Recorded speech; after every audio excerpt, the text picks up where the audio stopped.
ஜீ Tamil news நேயர்களுக்கு வணக்கம். உடலே உயிரே நிகழ்ச்சியில் பாரம்பரிய சித்த மற்றும் வரும மருத்துவர் டாக்டர் செந்தில்குமார் நம்முடன் இணைந்திருக்கிறார். அவருடன் கேட்க பல்வேறு கேள்விகள் இருக்குது, அவருடன் கேட்கலாம். சார் வணக்கம். வணக்கம் சார்.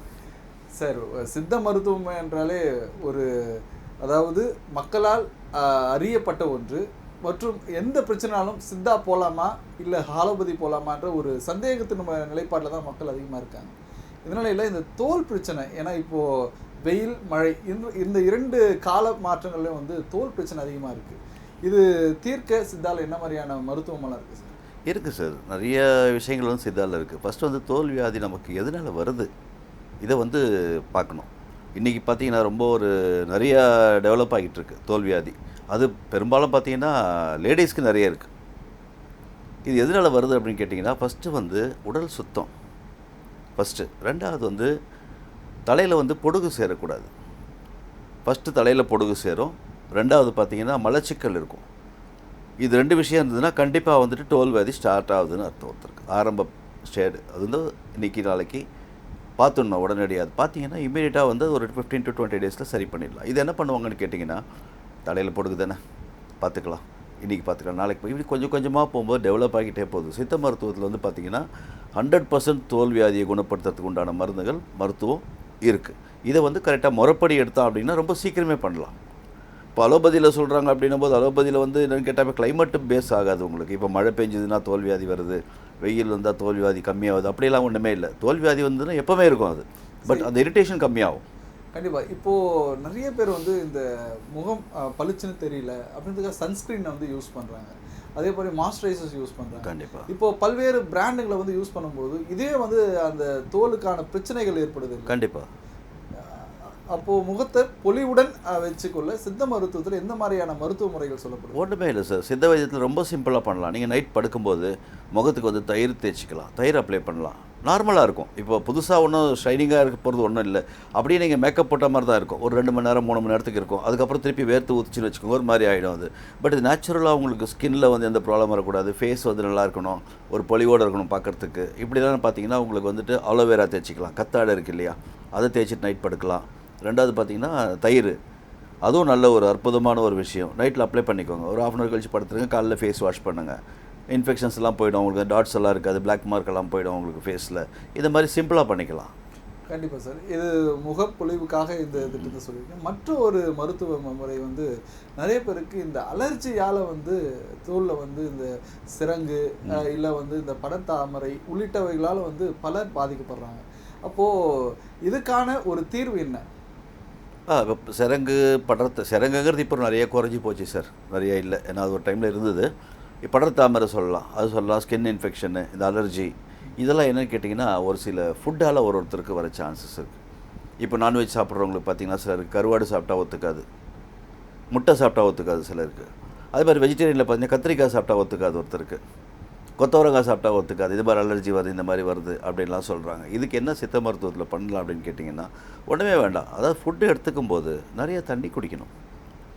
இப்போ ஒரு விஷயம் ஆகாத விஷயம் வயிற்றுக்குள்ளே இருக்குன்னா அது அதிகமாக வேலை செய்யும். தண்ணி இருந்தால் என்ன பண்ணால் பேலன்ஸ் பண்ணும் உங்களுக்கு, அது இவ்வளோ தான். இதை பண்ணாலே உங்களுக்கு அந்த அலர்ஜிங்கிறத கொஞ்சம் குறைக்கலாம். ரெண்டாவது ஸ்கின்னுக்கும் அலர்ஜிக்கும் சம்மந்தம் இல்லை. சொறி சிரங்க சொல்கிறீங்க பார்த்தீங்களா, அது ஸ்கின் இன்ஃபெக்ஷன் வேறு, அது அலர்ஜியால் வரதில்லை. அது அலர்ஜி ஃபுட்டு தான். சில எண்ணெய் ஒத்துக்காது, சிலருக்கு பார்த்திங்கன்னா காரம் போட்டிங்கன்னா ஒத்துக்காது. இந்த மாதிரிலாம் இருக்கும்போது அதை கொஞ்சம் பேலன்ஸ் பண்ணலாம். அதை பேலன்ஸ் பண்ணுறதுக்கு என்ன பண்ணணும், தண்ணி அதிகமாக சாப்பிட்லாம். சாப்பிட்டா கொஞ்சம் பேலன்ஸ் ஆகும். இப்போ யாருக்குமே அலர்ஜி இருக்குது, கத்திரிக்காய் சாப்பிட்டா ஒத்துக்கல அப்படின்னு சொல்கிறோம், கண்டிப்பாக ட்ரை பண்ணுங்கள். கொஞ்சம் அதிகமாக தண்ணி குடிங்க கத்திரிக்காய் சாப்பிட்டு, டெஃபினட்டாக கொஞ்சம் அதோட வீரியம் குறையும், அப்படியே சரியாயிடும் உங்களுக்கு. அது ஒன்றும் பிரச்சனை இல்லை சார். தொடர்ச்சியாக இப்போ நீங்கள் பொடுகு குறித்து பேசுகிறீங்க என்றால் தலையில் இந்த பொடுகால பாதிக்கப்படக்கூடியவர்கள் எண்ணிக்கை நாளுக்கு நாள் அதிகரிக்கும். கண்டிப்பாக. ஏன்னா இப்போ ஆன்டி டேண்ட்ரஃப்ன்ற பல்வேறு விதமான இந்த ஷாம்புகளை பயன்படுத்துகிறாங்க. விளம்பரங்களில் வரதாகட்டும் இல்லை சமூக வலைதளங்களில் அங்கீகரிக்கப்படாத ஷாம்பு வகைகளை பயன்படுத்தினால் ஏற்படக்கூடிய சிக்கல் என்ன? அது மட்டும் இல்லாமல் இந்த பொடுகு முழுமையாக அகற்ற என்ன மாதிரியான மருத்துவம் சித்தாவில் இருக்குது சார்? இப்போது ஆக்சுவலாக பார்த்தீங்கன்னா பொடுகு வந்துடுச்சு அப்படின்னு பார்த்தீங்கன்னா ஃபஸ்ட்டு பண்ணுற வேலை என்ன பண்ணுறாங்கன்னா டாக்டரை கன்சல்ட் பண்ணுறாங்க. டாக்டர் கன்சல்ட் பண்ணும்போது ஷாம்பூஸ் இன்றைக்கி பார்த்தீங்கன்னா நீங்கள் சொன்ன மாதிரி நிறைய வெரைட்டி ஷாம்பூஸ் எது என்ன பண்ணுறதுலாம் நமக்கு தெரியாது. இதை போடுறாங்க. இதில் ஒன்று அவங்க எதுக்கோசரம் போகிறாங்களோ அது சரியாயிடும், வேறு ஏதாவது சைடு எஃபெக்ட் வரதுக்கு சான்சஸ் நிறைய இருக்குது. நான் வந்து குறையா சொல்லலை, பட் என்னன்னு கேட்டால் இப்போ நேச்சுரலில் இருக்குது நம்மளுக்கு நிறைய. இப்போ பொடுகுக்கு பார்த்தீங்கன்னா சித்த வைத்தியத்தில் நான் பொடுகு எண்ணெய் கொடுக்குறேன், அதை வந்து அப்ளை பண்ணிவிட்டு ஒரு 2 மணி நேரம் 1 மணி நேரம் இல்லை 2 மணி நேரம் ஊற வச்சுட்டு குளிச்சிங்கன்னா ஒரு 3-4 டைம் குளித்தாலே அந்த பொடுகு வந்து போகிறதுக்கு சான்சஸ் இருக்குது. ரெண்டாவது நான் அட்வைஸ் பண்ணுறது என்னென்னு கேட்டிங்கன்னா, சீயக்காய் வாங்கிக்கோங்க, கொஞ்சம் மிக்ஸ் பண்ணி அரைச்சி கொஞ்சம் போடுங்க. இப்போ ஷாம்பூவில் வந்து உடனடியாக பரபரன்னு நுர வரும், அதை பார்க்குறதுக்கு நல்லாயிருக்கும், அதனால் ரொம்ப லைக் பண்ணுறாங்க. அது மற்றபடி சீயக்காய் பார்த்தா கொஞ்சம் டைம் எடுக்கும். இப்போ ஷாம்பு 1 வாட்டி போடுறது, சீயக்காய் நீங்கள் 3 வாட்டி போட்டு தேய்க்கணும், இவ்வளோ தான். இதை கொஞ்சம் ஃபாலோ பண்ணிங்கனாலே உங்களுக்கு பொடுகுறது நிரந்தர தீர்வு கிடைக்கும் சார். ஏன்னா இப்போ இந்த பொடுகால் பாதிக்கப்பட்டவர்கள் வந்து அடுத்த கட்டம் போகுது என்னன்னா முடி உதிர்வு. ஆமாம், முடி உதிர்வு பிரச்சனைனால பாதிக்கப்படக்கூடிய ஆண்கள் ஆகட்டும் பெண்கள் ஆகட்டும், ஏன்னா இப்போ இந்த ரீபிளான்டேஷன்ட்டு இப்போ முடிக்காக வந்து நிறைய செலவு பண்ணுறாங்க. அப்படி இருக்கும்பொழுது இது ஆரம்ப நிலைகளில் வந்து தடுக்க என்ன மாதிரியான மருத்துவம் சித்தா இருக்குது? கண்டிப்பாக இருக்குது சார். சித்த மருத்துவன்றதை விட அவங்க என்ன ரெகுலராக வந்து அட்லீஸ்ட் வாரத்துக்கு ஒரு 3 நாள் தலைக்கு எண்ணெய் வைக்கணும். அட்லீஸ்ட் ஒரு 2 மாதத்துக்கு ஒரு வாட்டியாவது தலைக்கு எண்ணெய் வச்சு குளிக்கணும். இதை பண்ணாலே உங்களுக்கு வந்து நமக்கு மண்டைக்கு தேவையான ஸ்ட்ரென்த்து கிடைக்கும். இது யாரும் பண்ணுறதில்ல, புரியுதுங்களா? ரெண்டாவது கொஞ்சம் வெயில் படணும் தலையில், ரொம்ப இம்பார்ட்டன்ட் அது, புரியுங்களா? ரொம்ப இம்பார்ட்டண்ட்டான விஷயம் வெயில் தலைக்கு படணும். அந்த வெயில் பட்டதுனால விட்டமின் D3 வந்து உங்களுக்கு மெடிசன்லாம் இல்லை, அதுவே உடலுக்கு ஆரோக்கியம். அது எதுக்கோசரம் நான் சொல்ல வரேன்னா, சிம்பிளாக ஒரு விஷயம் சொல்ல புரிஞ்சுக்கோங்க. இப்போ ஆடு மாடுலாம் இருக்குது, கோழிகள்லாம் இருக்குது, ஏதாவது 10 மணி வரைக்கும் தூங்குதா? ஸோ அந்த விட்டமின் D3 கிடைக்கிற டைம் பார்த்தா காலையில் 7 o'clock 8:30 வரைக்கும் கிடைக்கிது. அதெல்லாம் எழுந்து சுறுசுறுப்பாக இருக்குது. நம்மள எத்தனை பேர் காலைல 6 மணிக்கு எழுந்துக்கிறோம்? இது மாதிரி ஒரு சின்ன விஷயத்தை ஃபாலோ பண்ணாலே முடி உதிர்வுங்கிறத வந்துட்டு 100% சரி பண்ணலாம் சார். எங்கள் தாத்தாக்கு இருந்தது, எனக்கு இருக்குது, எங்கள் அப்பாவுக்கு இருந்தது, எனக்கு இதெல்லாம் சும்மா பேச்சு இதெல்லாம். சார் இப்போ நீங்கள் சொன்னது ஒரு முக்கியமான ஒரு கருத்தாக இருந்தாலும், ஆனால் தற்பொழுது வளர்ந்து கொண்டு இருக்கக்கூடிய இந்த நகர்ப்புற வாழ்க்கையில் ஆகட்டும், ஏன்னா அன்றாட பயணிக்கிறாங்க மக்கள், போகும்போது கட்டாயமாக ஹெல்மெட் அணிய வேண்டியது அவசியமாக இருக்குது. ஹெல்மெட் அணிந்து போவதனால வந்து நிறைய பேருக்கு முடி உதிர்வு ஏற்படுகிறது அப்படின்ற ஒரு பிம்பம் இருக்குது. அது உண்மைதானா? இல்லை சார், அது ஒரு 30% ஒத்துக்கலாம் சார். அது ஏன்னு கேட்டிங்கன்னா, ஹெல்மெட்டில் தரம் இருக்குது, குவாலிட்டி இருக்குது. இப்போ ஹெல்மெட்டை பிடிச்சிக்கிற மாதிரி தலையில் பிடிச்சிக்கிற மாதிரி போட்டிங்கன்னா கண்டிப்பாக எடுக்கும்போது ஒரு 10 மைல் முடி வரும். இப்போ ஹெல்மெட் நல்ல குவாலிட்டியாக போட்டிங்கன்னா அதுக்கு முன்னே ஒரு கேப் ஒன்று போட்டுக்கலாம், ஒரு ரவுண்டாக ஒரு பிளாஸ்டிக்கில் சார் அதில் வருது பாருங்கள், அது பேர் என்ன, கிளாத்லேயே வருது, அதை போட்டு மேலே ஹெல்மெட் போடலாம். எண்ணெய் வச்சுக்கோங்க தலைக்கு. எண்ணெய் வச்சுக்காமல் இதெல்லாம் நீங்கள் பண்ணிங்கன்னா முடி ஆல்ரெடி வீக்காக இருக்கும்போது ஹெல்மெட் போடும்போது ஹெல்மெட் கூட டெய்லி 10 முடி வந்தால் என்ன ஆகும் பாருங்கள் உங்களுக்கு. இந்த மாதிரி ப்ராப்ளம் வருது. ஸோ அதை கொஞ்சம் கான்சன்ட்ரேஷன் பண்ணலாம். எண்ணெய் வைக்கலாம், எண்ணெய் வச்சிங்கனாலே உங்களுக்கு நல்ல சப்போர்ட் சார் உங்களுக்கு.